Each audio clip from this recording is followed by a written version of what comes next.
अस्सलामुअलैकुम। नाम है ज्योमेट्री। इसकी डेफिनेशन बताऊंगी। ज्योमेट्री क्या है बच्चों? Geometry is the combination of two words. ये जो ज्योमेट्री है ये दो वर्ड से मिलके बना है, ठीक है। एक वर्ड है जियो और दूसरा वर्ड क्या है? मेट्री। जियो का मतलब होता है अर्थ और मेट्री का मतलब होता है मेजरमेंट, ठीक है। जियो का क्या मतलब होता है? अर्थ, और मेट्रिक का क्या मतलब होता है? मेजरमेंट। अर्थ मतलब ज़मीन, मेजरमेंट मतलब पैमाइश। सो जियोमेट्री मीन्स, तो ज्योमेट्री का क्या मतलब हुआ? मेजरमेंट ऑफ अर्थ, ज़मीन की पैमाइश। ज़मीन की पैमाइश करनी हो ना जब हमने, तो तब हमें ज्योमेट्री का इस्तेमाल करना पड़ता है, ठीक है। जब हमने देखनी हो किसी कमरे की लेंथ कितनी है, ब्रेड्थ कितनी है, उसमें एंगल्स कितने बने हुए हैं, किस एंगल पे कौन सी वॉल है, ठीक है। तो इन सारी चीज़ों के लिए, ज़मीन की पैमाइश के लिए जो चीज़ हमें इस्तेमाल करना पड़ती है उसको हम क्या कहते हैं? ज्योमेट्री। तो यहाँ पे मैंने डेफिनेशन लिखी है, आप सब लोगों ने नोट कर लेनी है, ठीक है जी। ये मैंने डेफिनेशन लिखी है। Geometry is the combination of two words. Geometry दो वर्ड से मिलके बना है, दैट इज़ वो कौन कौन से? जियो, एक जियो है, एंड मेट्री, और दूसरा वर्ड क्या है? मेट्री। जियो मीन्स अर्थ, जियो का मतलब है ज़मीन, एंड मेट्री मीन्स मेजरमेंट, और मेट्री का मतलब है पैमाइश। So geometry means measurement of earth. तो ज्योमेट्री का क्या मतलब हुआ? ज़मीन की पैमाइश। ये डेफिनेशन आप लोगों ने नोट कर लेनी और याद करनी है अच्छे तरीके से, ठीक है जी। तो बच्चों जो आज का हमारा टॉपिक है पेज नंबर 123 पे, वो है एंगल्स। तो एंगल्स पढ़ाने से पहले मैं आपको एंगल की डेफिनेशन बताऊंगी कि एंगल बनता कैसे है बच्चों। तो जो एक एंगल बनता है ना, वो दो रेस से बनता है। पहले तो मैं आपको डिफरेंस बताऊंगी। ये जो हमने ऐसे एक लाइन लगाते हैं और इसके इर्द गिर्द दोनों साइड पे एरो हो, इसको हम कहते हैं, ये क्या है? एक लाइन। ये क्या है? एक लाइन।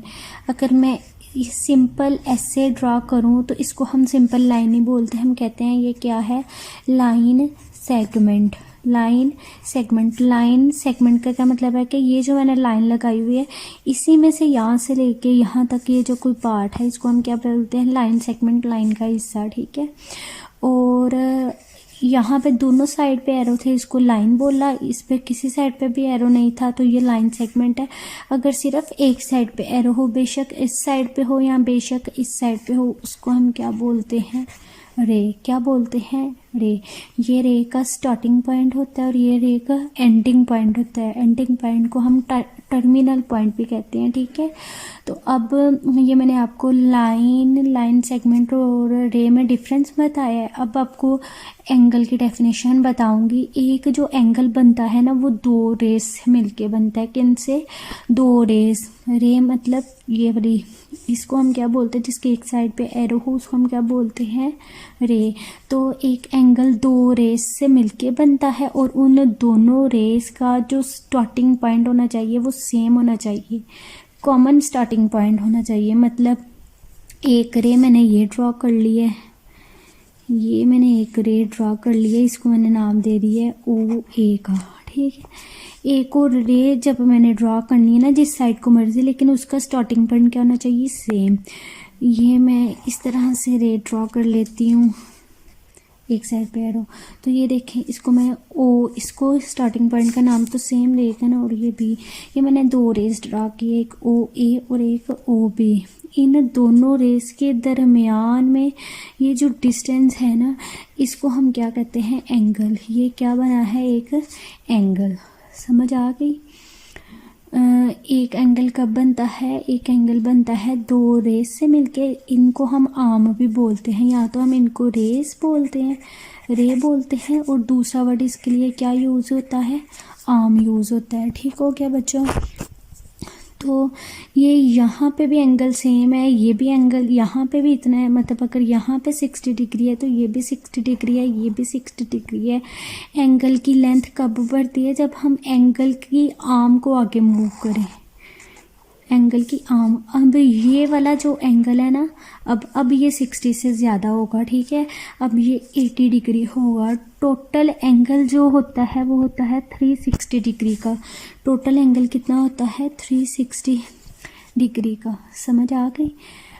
एक जो ट्राइंगल होती है ना, ये शेप ट्राइंगल, इस ट्राइंगल में टोटल 3 एंगल्स होते हैं, एक ये, एक ये, एक ये। इसमें टोटल एंगल होता है 180 डिग्री का। 360 का एंगल किस में होता है? एक आप सर्कल ड्रा करते हैं ना, अगर सर्कल, इस सर्कल में टोटल एंगल होता है 360 डिग्री का। सर्कल में एक सेंट्रल पॉइंट होता है, उस सेंट्रल पॉइंट से सर्कल के किसी भी पॉइंट तक का जो डिस्टेंस होता है वो सेम होता है, उसको हम क्या कहते हैं? रेडियस। ठीक है, तो एक सर्कल में टोटल एंगल कितना होता है? 360 डिग्री, और एंगल होता भी टोटल कितना है? 360 डिग्री ही होता है। ठीक है, एंगल को हम मेजर करते हैं डिग्रीज में। किस में? डिग्रीज में। और ये जो ऊपर मैं छोटा सा सर्कल लगा रही हूँ ना, ये डिग्री का सिंबल होता है। ठीक है, एंगल की मैं डेफिनेशन लिखती हूँ, आप लोगों ने नोट कर लेनी है जी। तो ये मैंने एंगल की डेफिनेशन लिखी है। An angle is formed by 2 rays having a common vertex. एक एंगल है वो 2 रेज से मिलकर बनता है जिनका कॉमन वर्टेक्स होता है। कॉमन वर्टेक्स मतलब कॉमन स्टार्टिंग पॉइंट। ये जो कॉर्नर पॉइंट था ना, यहाँ पे मैं आपको एंगल बल्कि ड्रा करके बता देती हूँ, आपने साथ फिगर के ड्रा कर लेना है। ठीक है, ये जो है ये एंगल है, और ये जो पॉइंट है ना, इस पॉइंट को नाम दे देती हूँ ओ, इसको हम बोलते हैं वर्टेक्स, जहाँ से दोनों रेज का स्टार्टिंग पॉइंट है। ये क्या है? वर्टेक्स। सही होगा, ये डेफिनेशन नोट कर लेनी है और याद भी करनी है जी। एंगल मैंने आपको बता दिया कि कैसे बनते हैं, और डेफिनेशन भी बता दिया। होप आपको समझ आ गई होगी। अब मैं आपको एंगल की टाइप्स बताती हूँ। ये सब के सब है ना, जो ये सब एंगल्स है। अब एंगल्स 5 तरह के होते हैं, आपने नेम्स याद रखने हैं। एक एक्यूट एंगल, ठीक है, कौन सा एंगल? Acute angle. ठीक है, एक होता है राइट एंगल, एक होता है एब्ट्यूज एंगल, एक होता है स्ट्रेट एंगल, और एक होता है रिफ्लेक्स एंगल। 5 टाइप्स के एंगल्स हैं, आपने इनकी डेफिनेशंस भी याद करनी है। टोटल एंगल कितना होता है? 360 डिग्री का। ये बात मैंने आपको बताई है अभी। ये मैंने आपको सर्कल में बताया कि टोटल एंगल 360 डिग्री का होता है। ये 0 से स्टार्ट होता है। ये जो इस लाइन पे ये जो एंगल होता है ना, ये 90 डिग्री का होता है। यहाँ पे ये जो इस पोर्शन में ड्रा होती है ना लाइंस, यहाँ पे इस पॉइंट से यहाँ पे कहीं पे भी एंगल जो भी ड्रा होंगे वो 90 से छोटे होंगे, उनको हम कहेंगे, जो इस पोर्शन में एंगल्स होंगे वो सबके सब 90 से छोटे होंगे और 0 डिग्री से बड़े, वो हमारे पास सारे के सारे होंगे acute angles. ACUTE, acute angles. ठीक है, जो एंगल्स इस पोर्शन में आएंगे, ठीक है, इस पोर्शन में 90 से 180 के दरमियान में, यहाँ पे कौन सा एंगल होता है? 180 डिग्री। जो 90 से 180 के दरमियान में आएंगे उनको हम बोलेंगे एब्ट्यूज एंगल्स। कौन से एंगल्स? एब्ट्यूज एंगल्स। ठीक है, जो 0 से 90 के दरमियान में होंगे वो एक्यूट एंगल्स, जो 90 से 180 के दरमियान में होंगे वो एब्ट्यूज एंगल। मतलब कोई भी हो सकता है ना, 120, 130, ये सारे क्या होंगे? एब्ट्यूज। और जो कोई 180 और 360 के दरमियान हो, मतलब यहाँ 230 हो सकता है, 300 हो सकता है, उनको हम क्या बोलेंगे? Reflex angle. क्या बोलेंगे? Reflex angle. समझ आ गए? जो एग्जैक्ट 90 डिग्री के इक्वल होगा उसको हम बोलेंगे राइट एंगल, और जो एग्जैक्ट 180 डिग्री के इक्वल होगा उसको हम बोलेंगे स्ट्रेट एंगल। समझ आ गई? 5 तरह के एंगल होते हैं। 5 तरह के एंगल होते हैं। एक्यूट एंगल कौन से? An acute angle is less than 90 degree. जो 90 डिग्री से छोटा हो वो एक्यूट एंगल, इसकी एग्जांपल उसने दी है। और right angle is equal to 90 degree. जो 90 डिग्री के इक्वल होता है उसे हम क्या कहते हैं?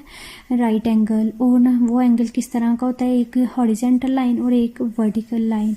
और an obtuse angle is more than 90 degree. जो 90 डिग्री से बड़ा हो बट लेस देन 180 डिग्री, लेकिन 180 डिग्री से छोटा हो, उसको हम क्या कहते हैं? Obtuse angle. और a straight angle is equal to 180 degree. Straight angle बिल्कुल सीधी लाइन हॉरिजेंटल में लगा दो तो ये जो एंगल बनता है इसको हम क्या कहते हैं? Straight angle. और ये कितने डिग्री का होता है? 180 डिग्री। और reflex angle is more then 180 degree. जो 180 डिग्री से ज़्यादा हो और 360 डिग्री से कम हो, ऐसे एंगल को हम क्या कहते हैं? Reflex angle.